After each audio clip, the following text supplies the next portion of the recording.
হুজুর আমরা কষ্ট করি, হুজুর আমরা এত কষ্ট করি, হুজুর আপনি আমাদের লেগে দোয়া ভালো চাইবেন। হুজুর আর মালে বরকত কম যাচ্ছে। হযরত ওসমান হুজুর আমার কি করতে, হযরত ওসমান হুজুর বলেছিলেন, হযরত ওসমান হুজুর বলতে ইয়া রাসূলুল্লাহ ইয়া হাবিবাল্লাহ, হুজুর বিয়াদবি নেবেন না। হুজুর আমি ওসমান, হুজুর আমার এত সম্পদ আল্লাহ দিয়েছে, হুজুর আমার আল্লাহ এত টাকা দিয়েছে, হুজুর আপনি একটু দোয়া করেন আল্লাহ যেন আমার মানে বরকতটাই কমিয়ে দেয়। এই কথা শুনে বাকি সাহাবা হুজুরা বললেন, দেখেছো ওসমান হুজুরের আল্লাহ এত মাল দিয়েছে জন্য বরকতটা উনি কম চাচ্ছে, বরকত বেশি চাই। আমরা একটু বরকতের লেগে ঘুরি, যদি কাজ কামটা ভালো হয়, চাষাবাদে যদি উন্নতি হয়, গাছে খেজুরগুলো যেন ভালো ধরে, ব্যবসাটা ভালো আমরা করব, এই দোয়া চায়। হুজুর তো সম্পূর্ণ উল্টো চায়, মালে বরকত কমছে। হুজুর মালে বরকত কমছে। বলেন সাহাবীরা বরকত কম চেয়েছিল যাতে নবীকে সময় দেওয়ার জন্য, হুজুরের কাছে সময় দেওয়ার জন্য। ওসমান হুজুর বললেন, ইয়া রাসূলুল্লাহ হাবিবাল্লাহ, হুজুর বেয়াদবি নেবেন না। আমি ওসমান আপনার কাছে দরখাস্ত দিলাম, হুজুর আপনাকে জানিয়ে দিলাম, হুজুর আপনি একটু নামাজে দোয়া করে দেন আল্লাহ যেন ওসমানের মানে বরকত কমিয়ে দেয়। আল্লাহ নবী জানিয়ে দিলে, ও বাবাজি ওসমান, আজ থেকে তুমি নিচে বসে খাওয়া দাওয়া করবে না। ও বাবাজি ওসমান, আজ থেকে তুমি উঠে তুমি খাওয়া দাওয়া করবে। ওসমান হুজুর আমার কি করলে, হুজুর আমার উটের পিঠে উঠে গেলেন। হুজুর আমার উটের পিঠে ওঠার পরে বাকি সাহাবা হুজুরা সমালোচনা করে, বাকি সাহাবা হুজুরা জানিয়ে দিলে, ওসমানের আল্লাহ এত মাল দিয়েছে, ওসমানের আল্লাহ এত সম্পদ দিয়েছে, হুজুরের নিচে বসে খাওয়ার সময় নাই, হুজুর এত মাল দিয়েছে, হুজুর এত ব্যস্ত হয়ে গিয়েছে, দেখো দেখো নবী পাকের জামাই উটের পিঠে পিঠে খায়। মহিলারা আসতে পারবে না, জিজ্ঞাসা আসতে কথা বলছে বলে। বাকি সাহাবা হুজুরা বললেন, ওসমান হুজুর এত ধনী হয়ে গেলেন, আল্লাহ এত টাকা দিয়েছে যে নিচে বসে খাওয়ার সময় না, কোথায় খাবে, উটের পিঠে পিঠে উঠে খাচ্ছে, এতটা ব্যস্ত হয়ে গেল। হুজুর আমার জানিয়ে দিলে, হুজুর আমার নবী পাকের কাছে এসে বললেন, ইয়া রাসূলুল্লাহ ইয়া হাবিবাল্লাহ, হুজুর বেয়াদবি নেবেন না, হুজুর গোস্তাকি গালি নেবেন না, হুজুর মনে হয় আপনি আমার লেগে দোয়া করতে ভুলে গিয়েছেন, হুজুর আপনি আমার লেগে দোয়া করতে ভুলে গিয়েছেন। কেন ওসমানের আগে যত মাল ছিল তার থেকে আমার আল্লাহ আরো মালে বরকত বাড়িয়ে দিয়েছে। তাহলে নবী বললেন, ওসমান নিচে খাওয়ার দরকার নাই, আল্লাহ তোমার মালে আরো বরকত বাড়িয়ে দিবে। তাহলে হুজুর আমার নিচে আর খেলেন না, উপরে উঠে গেলেন। তারপর হুজুরের কাছে, হুজুর আপনি বেয়াদবি নেবেন, হুজুর আপনার এত চাপের মধ্যে হুজুর মনে হয় ওসমানের কথা মনে আপনি ভুলে গেলেন। হুজুর বললেন, বাবাজি ওসমান তুমি যখন নিচে খাওয়া দাওয়া করতে কি হবে হুজুর, আমি নিচেই আমার প্লেটের নিচে 10টা খাওয়া থাকতো। জোরে বলেন একবার সুবহানাল্লাহ। হুজুর নিচে আমার 10টা খাওয়া থাকতো। ওসমান যে ভাতগুলো যখন নিচেই পড়ে যেত তুমি কি করতে, নিচের খাবারগুলো আমি তুলে তুলে খেতে। আর সিং বললেন, ওসমান তোমার থালাটা কেমন থাকতো, তোমার থালাটা কেমন থাকতো। আমার তারা পুরো একদম পরিষ্কার। হুজুর বলে, আল্লাহ তোমার মালে এখানে বরকত ঢেলে দিতে। জোরে বলেন না সুবহানাল্লাহ। হুজুর আবার জিজ্ঞাসা করলেন, ওসমান তাহলে মালে বরকত কমলো না? হুজুর আর মালে বরকত বেড়ে গেছে। কি করলেন আপনি? হুজুর আমার কথা মনে থাকে না হুজুর আপনার? জি হ্যাঁ। তাহলে ওপরে যাবেন ওটা ছিলে কিভাবে? ইয়া রাসূলুল্লাহ হাবিবাল্লাহ, আল্লাহ পাকের নবী, হুজুর বেয়াদবি নেবেন না, হুজুর গোস্তাকি খালি নেবেন না। আমি ওসমান যখন উটের পিঠে উঠে যেতাম, ইয়া রাসূলুল্লাহ ইয়া হাবিবাল্লাহ, হুজুর উটের পিঠে উঠে উঠে যখন ওসমান আমি খাওয়া দাওয়া করি, যে অন্নগুলো, যে ভুট্টাগুলো, যে জবগুলো নিচেই পড়ে যেত, হুজুর ওগুলোতে বালু লেগে যেত, ওই বালুগুলো আমি আগে আবার ধুয়ে দিয়ে দিতাম। আল্লাহ নবী বলল, ওসমান ওই যে তুমি উঠ থেকে নেমে আবার বালুগুলো ধুয়ে দিয়ে রেখেছে, আল্লাহ তোমার মানে এখানে আরো বরকত বাড়িয়ে দিয়েছে। শুধু আমরা কি করি, জুমার দিনে মসজিদে চলে যাই, ইমামের লেগে বলি হুজুর আপনি আমাদের লেগে দোয়া করেন, আল্লাহ যেন মালে বরকত বাড়িয়ে দেয়। এইভাবে কিন্তু মালে বরকত বাড়ানো যাবে না। মালে বরকত বাড়াতে গেলে নবীর সুন্নাতটা ধরতে হবে, মালে বরকত বাড়াতে গেলে নবীর আদর্শটা ধরতে হবে।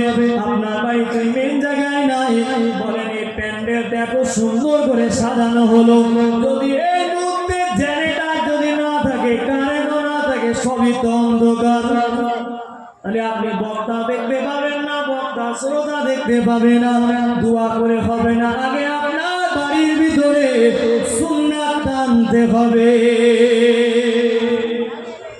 তাহলে শুধু ইমাম সাহেব দোয়া করেন বললে চলবে, আগে নীতি ঠিক করতে হবে, আগে মনটাকে ঠিক করে মহব্বতে দরুদ শরীফ আল্লাহুম্মা সাল্লি আলা ওয়া আলা আলি সাইয়্যিদিনা।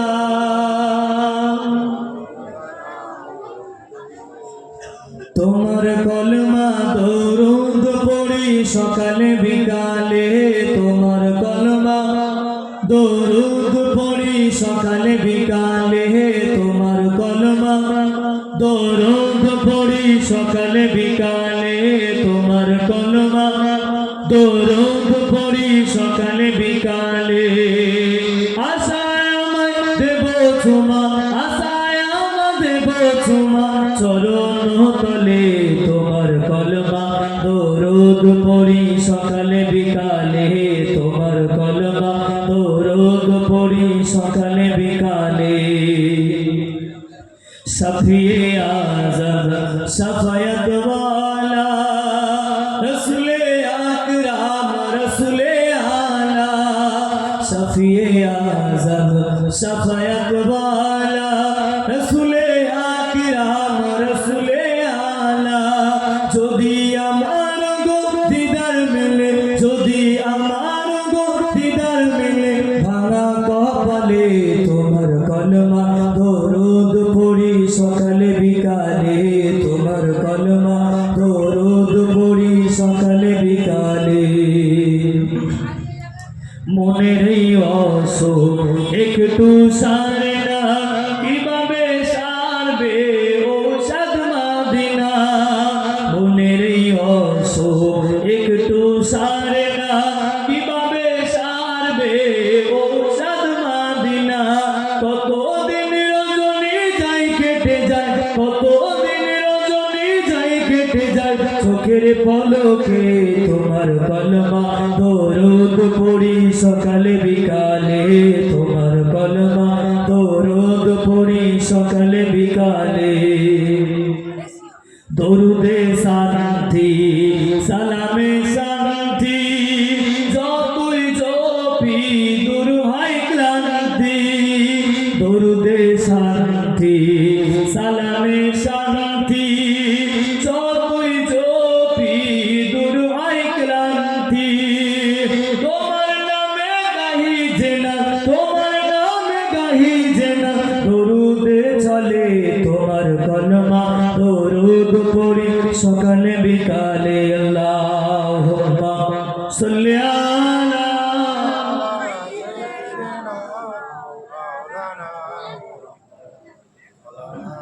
ওয়া আলা আলি সাইয়্যিদিনা। আমার মুরব্বী, তাহলে আমাদের শুধু মাহফিল করলে হবে না। প্রথমে বলেছিলাম আগে আমাদের পরিবর্তন হতে হবে। সব জায়গায় হক কথা বললে না, এমনি কিছু কিছু মানুষের টক লাগবে, এটা বাস্তব। হক বললে যদি সে সেই কাজের কাজই হয়, সেদিন না মানে এমনি তার খারাপ লাগবে। কেন তো এই কাজের চোখ মুসলমানের ছেলেরা ও নবীর উম্মতিরা ভাইজানেরা আমার, হক কথা যদি আপনি চেপে রেখে দেন, হকটা যদি না বলে, হকটা বললে আপনার লোকে বদনাম করবে, হকটা বললে মানুষ আপনাকে খারাপ বলবে, এইটা বলে যদি সত্য জিনিসটা যদি চেপে রাখে, তাহলে কিন্তু গন্ডগোল রয়েছে। একটা উদাহরণ নিয়ে না, যখন মসজিদে যখন ইমাম মসজিদে যখন ইমাম সাহেব ঠিক করা হয় প্রথমে কি দেখে মসজিদে ইমাম সাহেবটা লম্বা না বেটে, এক নাম্বার। দু নাম্বার হলো মসজিদের ইমাম সাহেবের দাড়িটা ছাগলের দাড়ি না চাপ দাড়ি। তিন নাম্বার হলো আমাদের মসজিদে হুজুরের গলাটা ভালো না খারাপ, হুজুর কালো না পরিষ্কার। একটা ইমামের ক্ষেত্রে এত কিছু দেখলেন কিন্তু ইমামের গলা ভালো কিনা, হুজুর ঠিক মতো মসজিদে ডিউটি করবে কিনা, খালি এগুলো কত সুন্দর। ধানে যেমন চিটা থাকে না তেমন করে ইমামকে মসজিদে ঢোকালে, ঠিক না ঠিক? ইমাম মসজিদে থাকবে এতগুলো ইমামের জন্য শর্ত, ইমামের জন্য এতগুলো শর্ত দেখে ইমামটাকে মসজিদে রাখে। তাহলে খালি সবাই আমরা জানি ইমাম মানে, বলেন না, বলেন ইমাম মানে কি? সবাই জানি ইমাম মানে নেতা। ওই নেতাটাকে ক জায়গায় রাখা হয়? নেতাটাকে মসজিদ পর্যন্ত ঠিক আছে, বাকি যায় না। নেতাটাকে মসজিদ পর্যন্ত ঠিক, বাকি জায়গায় চলে না। তাহলে ইমামটা নেতা কিভাবে হলো? মুখে মুখে নেতা, বাকি জায়গায় ইমামটা হলো গোলাম। মুখে মুখে ইমাম ইমাম সাহেব মানে আমরা সবাই জানি নেতা, বাকি জায়গায় ইমামকে গোলামের মতো রেখে দেওয়া হয়। আপনি মসজিদ কমিটি হবে, মাহফিল কমিটি হবে, কবরস্থান কমিটি হবেন, আগে আপনাকে পরিবর্তন হতে হবে। কমিটি হতে গেলে তার ভিতরে অনেক গুণ থাকা দরকার। মসজিদের সেক্রেটারি, সভাপতি, ক্যাশিয়ার, এদের ভিতরে অনেক আখলাক ভালো থাকা দরকার। যদি তাদের ভিতরে সেই আখলাক, সেই ব্যবহার যদি না থাকে, তারা কিন্তু মসজিদের দায়িত্ব গ্রহণ করতে পারবে না। আপনি মসজিদটা ফলো করে দেখেন, আপনার গ্রামে মসজিদটা ফলো করে পেয়ে যাবেন। মসজিদের সেক্রেটারি হলে চলবে না, সভাপতি আসন নিয়ে বসে থাকবেন, নামাজ পড়বেন না। মসজিদে ক্যাশিয়ারে বসে থাকবেন, নামাজ পড়বেন না। মসজিদের মেম্বারে বসে থাকবেন, নামাজ পড়বেন না। ওটা কিন্তু কমিটি না। চলে যাবেন মুফতি সাহেবদের কাছে, চলে যান, হুজুর আমাদের গ্রামের মসজিদের ক্যাশিয়ার, প্রথম বলেছিলাম ইমামের লেগে এত দেখলে আপনি ক্যাশিয়ার কার ঘরে, দুনিয়া কারো ঘরে না, দুনিয়ার কোন নেতার ঘরে ক্যাশিয়ার না। আপনি ক্যাশিয়ার হয়েছেন আমার আল্লাহ ঘরে। আল্লাহর ঘরে ক্যাশিয়ার কেমন থাকা দরকার? আল্লাহর ঘরে যিনি ক্যাশিয়ার হবে তারা সৎ চরিত্র থাকা দরকার। আল্লাহর ঘরে যিনি ক্যাশিয়ার হবে তার আখলাকটা ভালো থাকা দরকার, মুখটা পর্দা করা দরকার, মেয়েটা পর্দা করা দরকার। করবে তারপরে ক্যাশিয়ার হবে। কিন্তু 5 ওয়াক্ত নামাজি ক্যাশিয়ার হওয়ার সুযোগ পাইনি। ওই বেনামাজিটাকে মসজিদে ক্যাশিয়ার বানিয়ে দিলে, ওই বেরোজাদারটাকে মসজিদের সেক্রেটারি বানিয়ে দিলে। যে সব সময় নেশার মধ্যে ডুবে থাকে, নারী আর সিগারেট ছাড়া চলতে পারে না, নারী আর মদ গাঁজা ছাড়া চলতে পারে না। গ্রামে দাপট রয়েছে, মসজিদে দায়িত্ব দিয়েছো, আর যারা দায়িত্ব ইচ্ছা করে দায়িত্ব দিয়ে দেবে, এটা যত অপরাধী হবে, আজকে ও দায়িত্ব গ্রহণ করবে, সব থেকে ও বেশি দায়িত্ব গ্রহণ করছে, ওকে কিন্তু মাইনারের দিনে বিচারে কার গড়ায় দাঁড়াতে হবে। ফারিস্তা যদি জিজ্ঞাসা করে ও মসজিদের ক্যাশিয়ার, তুমি বলো কত মসজিদে নামাজ পড়তে যেতে? ও মসজিদের ক্যাশিয়ার, তোমার ভিতরে আল্লাহ নবীর সুন্নাহ ছিল না, তোমার ভিতরে নবী পাকের কোনো আদর্শ খুঁজে পাওয়া যেত না, তারপরে তুমি দায়িত্বটা ছাড়োনি।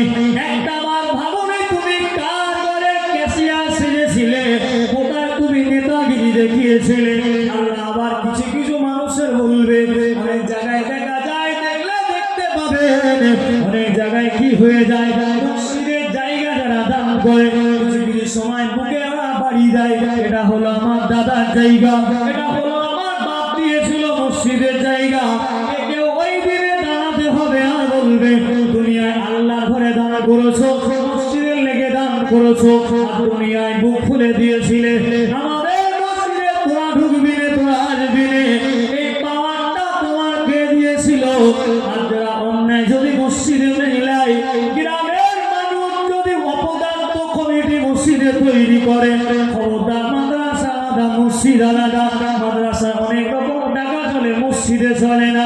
খালি এই মসজিদে যারা দায়িত্ব গ্রহণ করবে, এদের রীতিনীতি যদি ঠিক না থাকে, আখলাক যদি ঠিক না থাকে, ব্যবহার যদি ঠিক না থাকে, সরল হায়া যদি ঠিক না থাকে, এই দায়িত্ব যতদিন গ্রহণ করবে ততদিন নেকি তো দূরের কথা, নেকি তো দূরের কথা, শুধু গুনাহ আর গুনাহ হয়ে যাবে।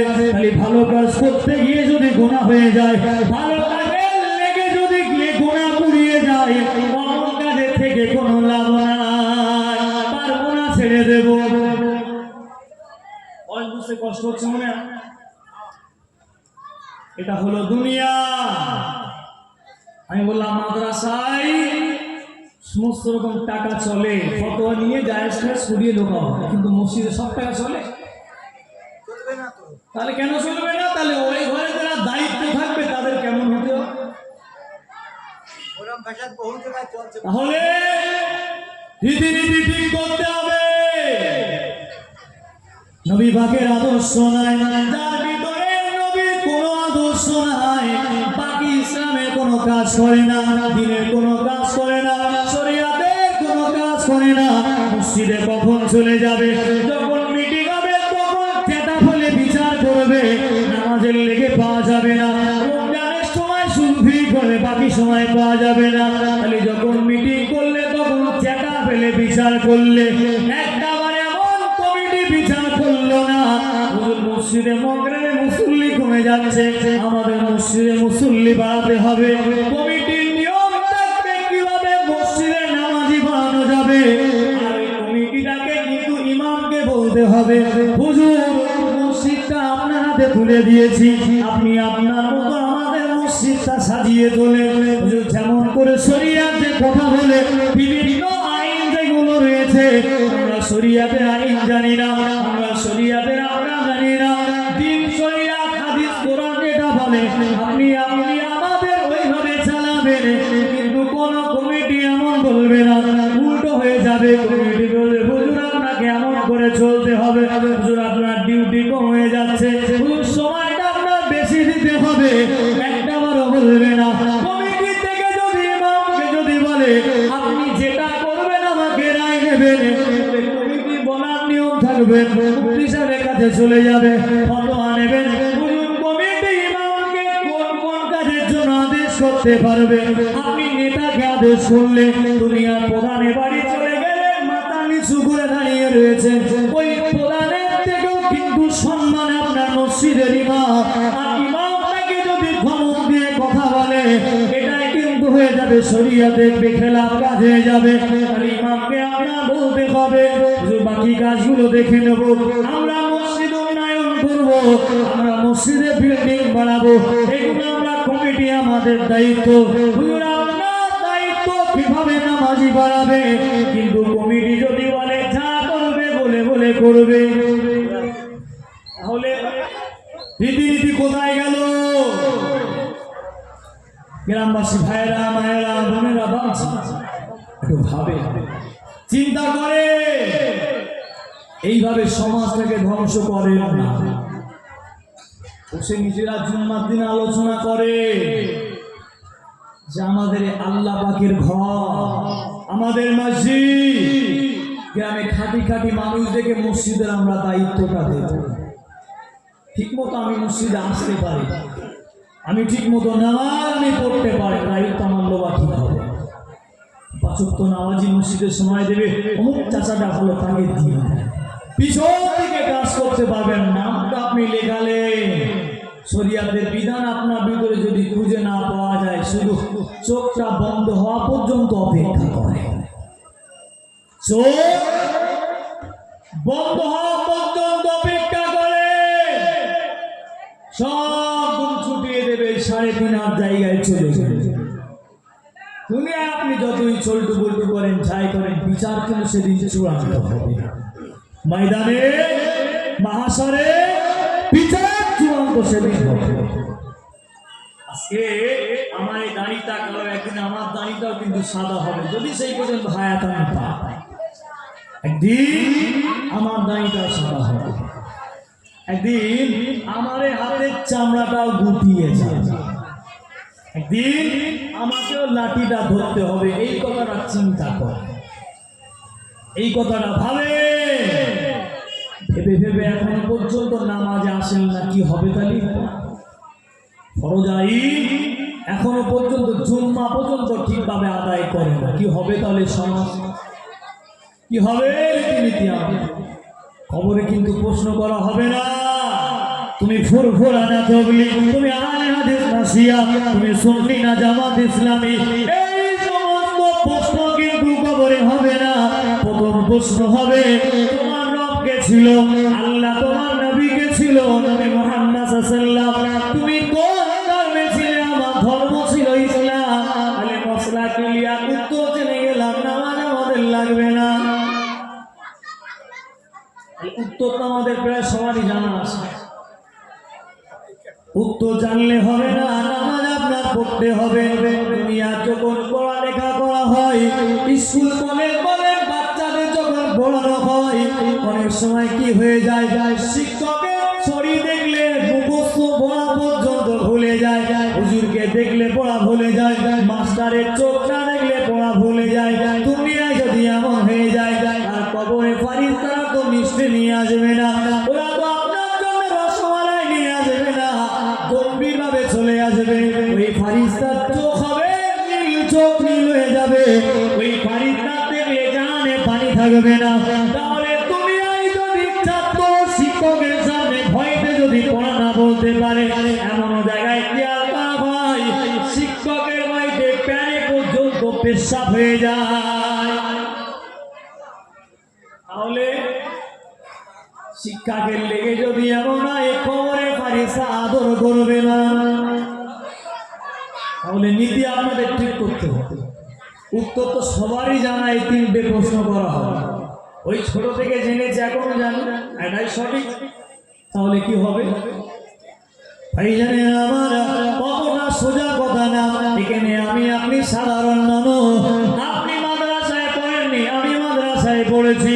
আপনার আল্লাহ দুটো হাত দিয়েছে, আমারও দুটো হাত দিয়েছে, তাই বলে এই নয় আমি আলেম বলে আমার লেগে নামাজ মা। আপনার জন্য যতটা ফরজ আমার জন্য ততটা ফরজ, যেমন আপনার জন্য ফরজ আমার জন্য ফরজ। আল্লাহ পাক সব জায়গায় ছাড় দিয়েছে, কিছু কিছু জায়গায় ছাড় দিয়েছে। ইসলাম কিন্তু কাউকে চাপ দেয়নি। তবে মসজিদে খেয়াল করবেন, আজকে মসজিদের চেয়ার গুলো আগে আগে জায়গা নিয়ে নিয়েছে। আমি বলবো না যে চেয়ারে নামাজ হবে না, তবে শুনে রেখে না, আপনি কার সামনে দাঁড়াচ্ছেন? আমার আল্লাহর সামনে দাঁড়াচ্ছেন, বাবুয়ানা ছাড়া চলবে না। আল্লাহর সামনে বাবুয়ানা বলে সাজ করে নিলে, এইভাবে বুক ফুলে নামাজ পড়লে তোমার জানা দরকার, আমার আপনার জানা দরকার। আল্লাহর সামনে দাঁড়াচ্ছি, আমাকে নম্র হতে হবে, ভদ্র হতে হবে, আমাকে আদব হতে হবে। একটু কষ্ট হলেও নামাজ তো 40 মিনিট ধরে পড়ানো হবে না, এসব জামাত হবে 10 মিনিট। যদি ইমাম সাহেব 15 মিনিট টেনে নিয়ে যায়, অন্য মুসল্লিরা বলবে আজকে 3 মিনিট বেশি হয়ে গিয়েছে। তাহলে যত পারে যত শর্ট করা যায়, তারপরেও আরামসে আল্লাহর সামনে দাঁড়িয়ে গেলে তারপরে আপনার নিজেরাই বাহানা দিয়ে দেবে, এই কারণে চেয়ারে নামাজ পড়তে পারবে। আজ থেকে 7 থেকে 8 বছর আগে চেয়ার ছিল না, তখন কি নামাজ মানুষ পড়তো না? আমি কিন্তু বলবো না চেয়ারে নামাজ হবে না, আল্লাহ ভালো জানে। তবে আমার কাছে কথা হলো, আপনি চেয়ারে পড়লে আমার তো মনে হয় চেয়ারে নামাজ পড়লে তাকওয়াটা আসে না।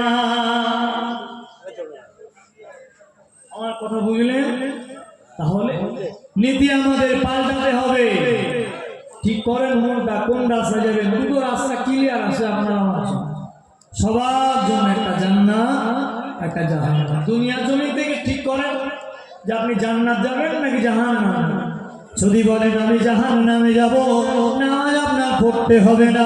যদি বলেন জাহান্নামটা ভালো লাগে, পূজা আপনার করতে হবে না। যদি বলেন জান্নাত লাগবে না, খালি দিনটাকে আপনার মানতে হবে না। ইচ্ছা মতো ঘুরে বেড়ান, কেউ আপনাকে বারণ করবে না। আর যদি বলেন না না হুজুর আমাদের জান্নাতটা দরকার রয়েছে, তাহলে আপনার 5 ওয়াক্ত নামাজ পড়তে হবে।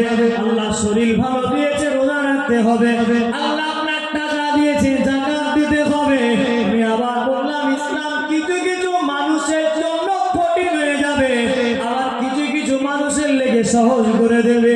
তাহলে কিছু কিছু মানুষের জন্য নামাজ কিন্তু দাঁড়িয়ে পড়তে হবে, আবার কিছু মানুষের লেগে নামাজ বসে পড়তে হবে।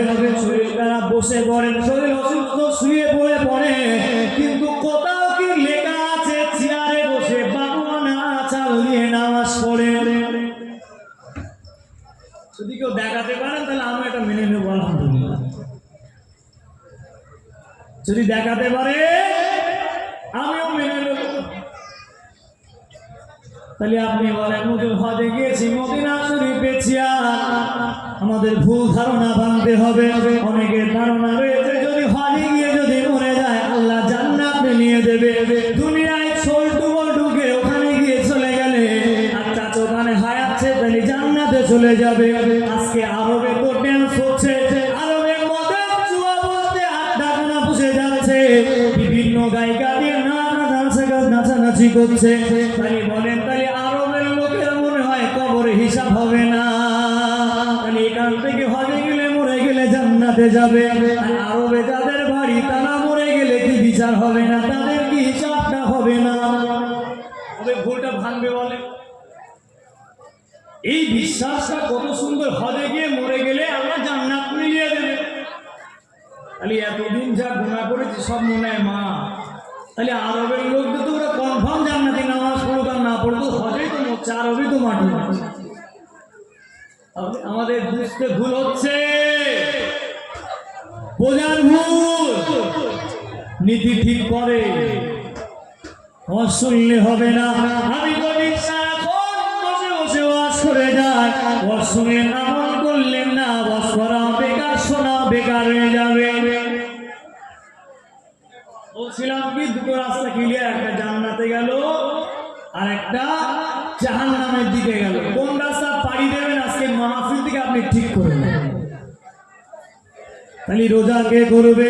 রোজা যদি শরীর ডাক্তার যদি আপনার বলে আপনার ওষুধ খেতে হবে, রোজা আপনি ছাড় করে গেলেন, ওই সময় রোজা রাখতে হবে না, পরে কাজা আদায় করে দেবে। আল্লাহ আপনার হলো টাকা দেয়নি, আপনি গরিব মানুষ, পুজোর আপনাকে টাকা মানুষ জাকাত দিয়ে দেবে, আপনার রক্ত নয় মানুষ আপনাকে সাহায্য করবে, এটাই হলো আপনার আমার জন্য ফরজ হয়ে যাবে। ও ভাইজানেরা আমার, কবরটা কিন্তু বহুত কঠিন জায়গা হয়ে যাবে, কবরটা কাউকে ছাড় দেওয়া হবে না। এখানে আপনি আমি যারা বসে রয়েছি, এখানে আমরা কেউ নবীর ছেলে না, এখানে আমরা কেউ পীরের ছেলে না, আমরা গৌসের ছেলে না। যদি আমাদের পিছন দিকে খেয়াল করা হয়, আমি নামাজি, আমার বাপটা বেনামাজি, আমার যদি আরো পিছন দিকে খেয়াল করা হয়, আমার দাদা নামাজ পড়তো, আমার ৫ টাকা ব্যাংকে ডাকাতি করতো, অন্যের মোচা চুরি করে বেচে দিত, অন্যের ছাগল চুরি করে বেচে দিত, অন্যের বাগানের ফসল চুরি করে সবজি চুরি করে বেচে দিত। তাহলে আপনারা আমার যদি পিছনের দিকে খেয়াল করা হয়, পুরা খারাপ বেরোবে, ভালো বেরোবে বলে মনে হয় না। আগে মানুষের খাওয়া হতো না, অভাবের তাই কত মানুষের সবজি পর্যন্ত চুরি করেছে, না বলে নিয়ে চলে এসেছে। তাহলে আপনার আমার পিছনে কিন্তু খারাপ হয়েছে, ভালো আমরা পাবো না। এখন আমি আপনি ভালো হয়ে গেলাম, শুনে রেখে দেন, কবরটা কিন্তু কাউকে ছাড়বে না। ওই কবরের জান্নাত মাজার ফাতেমাকে যখন কবরে রাখা হবে, আবু জার হুজুর গিয়ে বলল, ও কবর তুমি শুনে রেখে দাও, ও কবর জেনে রেখে দাও, তোমার ভিতরে আজকে এমন একজনকে রাখা হবে, তিনি বলেন খাতুনে জান্নাত। কবর কোনো উত্তর দিল না। আবু জার হুজুর আবার বললে, কবর তোমার ভিতরে আজকে এমন একজনকে রাখা হবে, তিনি হলেন জান্নাতি যুবকদের সর্দার ইমাম হাসান ইমাম হোসেন হয়ে যাবে, এনাদের আম্মা জানকে রাখা হচ্ছে। কবর উত্তর দিল না। পরে বলল ছেলে খোদা আলী বিবিকে রাখা হচ্ছে, কবর উত্তর দিল না। তারপরে বলল মাওলানা মুস্তাফা হুজুরের কন্যাকে রাখা হচ্ছে, কবর থেকে আওয়াজ চলে এলো, এই আবু জার গিফারি, আমি কবর বলে দিলাম, আমি কাউকে চিনি না। যদি আমল ভালো হয় আমি ব্যবহারটা করব ভালো, আর যদি আমল খারাপ হয়ে যায় আমি ব্যবহারটা করব খারাপ। নবীর বেটি খাতুনে জান্নাত, কনফার্ম জান্নাতি, তাদের ক্ষেত্রে যদি এমন কথা বলে তোমার আমার উপায় কি হবে?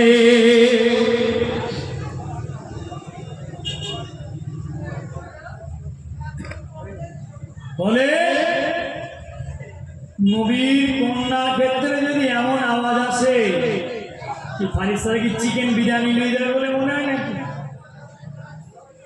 আওয়াজ দেন না কেন? ওখানে বিরিয়ানি রসমালের ব্যবস্থা থাকবে না, জন্য খাতাটা এখান থেকে পরিষ্কার করে নিয়ে যাওয়ার চেষ্টা করে। এখানে কজন আসি ইমাম সাহেবের কাছে সময় দেন, হুজুর আমি এখনো পর্যন্ত আত্মায়াত জানি না, দরুদ শরীফ জানি না, দোয়ায়ে মাসুরা জানি না, দোয়ায়ে কুনুত জানি না, দরুদ ইব্রাহিম জানি না। সবাই নামাজ পড়ে, আমিও নামাজ পড়ি, যেহেতু শিখিয়ে দেন নাই, সানাটা করতে জানি না।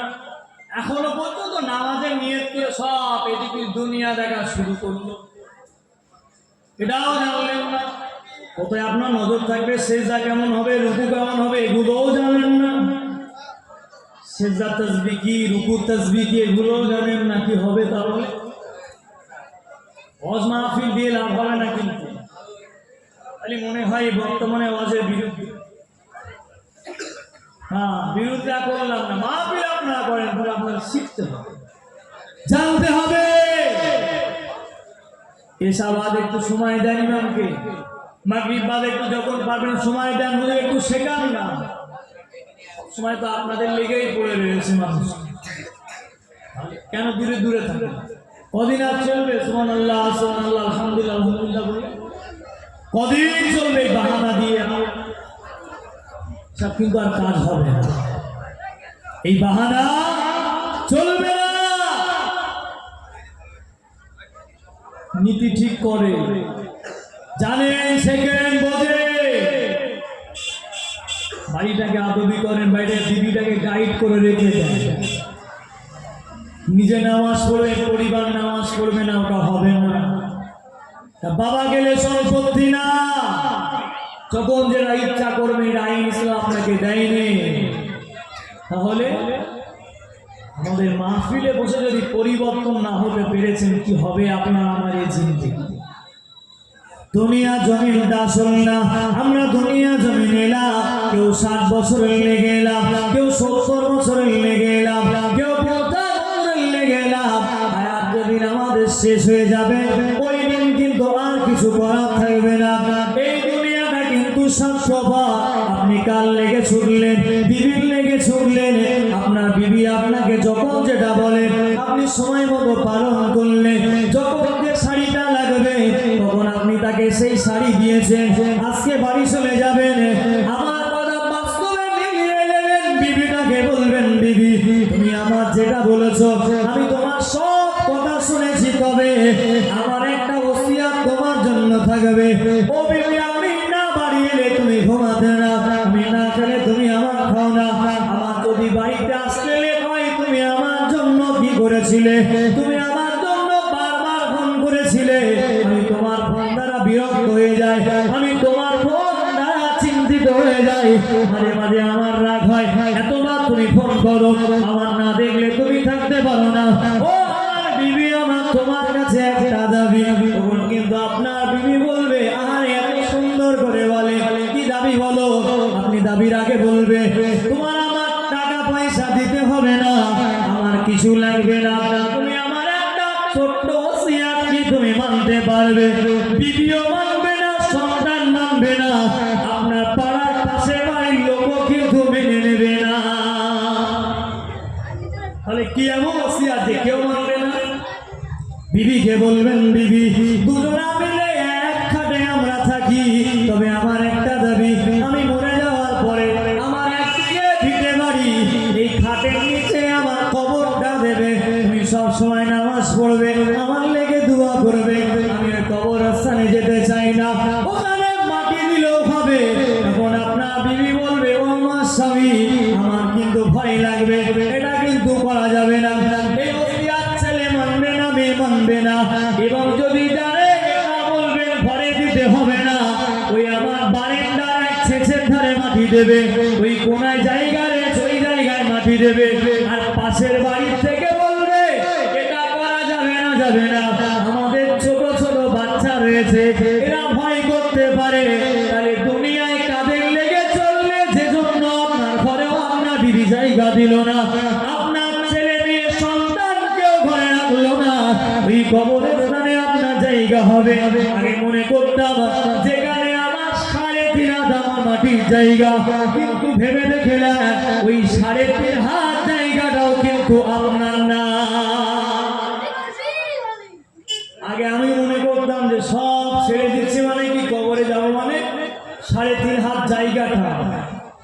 যারা কবর খোলে তাদের লেগে জিজ্ঞাসা করে, ভাই যখন তোমরা কবর খোলো, কবর খুঁড়তে খুঁড়তে কত মানুষের হাড় পাওয়া যায়, কবর খুঁড়তে খুঁড়তে মাথার খুলি পাওয়া যায়, কবর খুঁড়তে খুঁড়তে হাড় পাওয়া যায়, পাহাড় মাজারা পাওয়া যায়, কবর খুঁড়তে খুঁড়তে কোদাল যখন চলে তখন লোহাই যেমন বাড়ি খায় তেমন আওয়াজ হয়ে যায়। বুঝতে পারে কিছু ছিল, ওটা কোনো মানুষের হাড়, ওটা জন্তু জানোয়ারের হাড় না। কবরের উপরে কবর, কবরের উপরে কবর হয়ে যাবে, কিন্তু মনে রেখে দেন ওই জায়গাটাও তো আমার না। আমাকে মাটি দিয়ে চলে এলো, খাজুর পাতা শুকিয়ে গেল, ওই যে গাছ দিয়ে ঘিরে দিল, বাসনা পচে যাবে, আস্তে আস্তে মাটির সাথে মিশে যাবে, আমার কবরের উপরে কবর হয়ে যাবে, কবরটা ওলা হয়ে যাবে, ওখানে সাপ শগুনের বাসা হয়ে যাবে। ওই জায়গাটা আমাদের না। আর যদি মনে করেন ওই জায়গাটা আমি ক্লিয়ার করতে চাই, এই জায়গাটাই সবভাবে থাকতে চাই,